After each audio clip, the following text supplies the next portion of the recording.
All right, so I'm also going to take you back a little bit to how I started in community engagement, but actually start you with when I applied to work at VCU.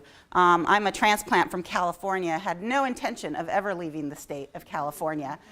Came out and interviewed out here, and my husband called me that night and said, you know, how'd it go, how'd it go? And I started to cry.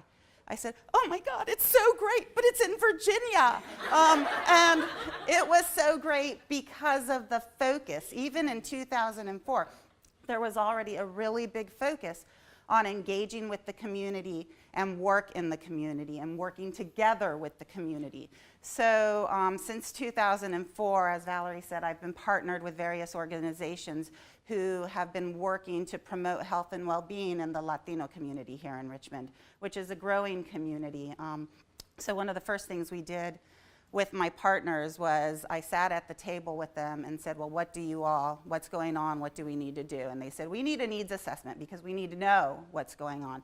So we got some grant money together, worked as a group. You know, our group was very shared decision making. Even though I was the researcher, I really was actually behind everybody and just saying, well, from a methodological perspective, what can we do or how else can we shift things? So we did our needs assessment, and one of the big findings was the lack of access to bilingual service providers in the area. The community had grown so rapidly, and there were very few mental health bilingual service providers, both in the health systems but also in the schools.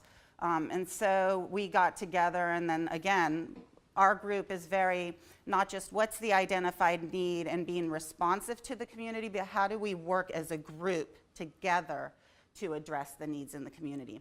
So the first thing was establishing the mental health clinic where we had families coming in who needed services in Spanish.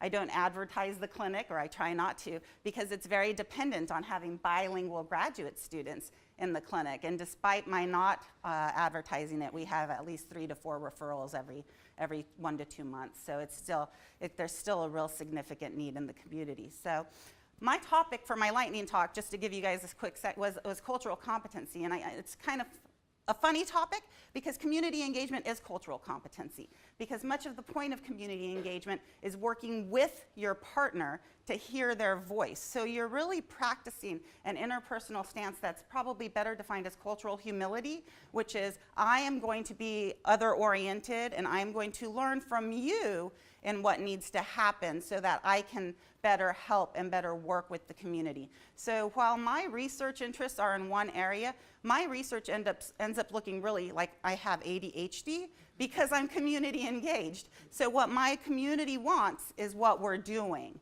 It's not what I want to do. What can I do to help the community, and how can we work together to support what's going on or what the needs are? And this is going to be really important for us this year. We have a grant that was focused on promoting mental health and empowering the community to help itself, given the lack of bilingual service providers.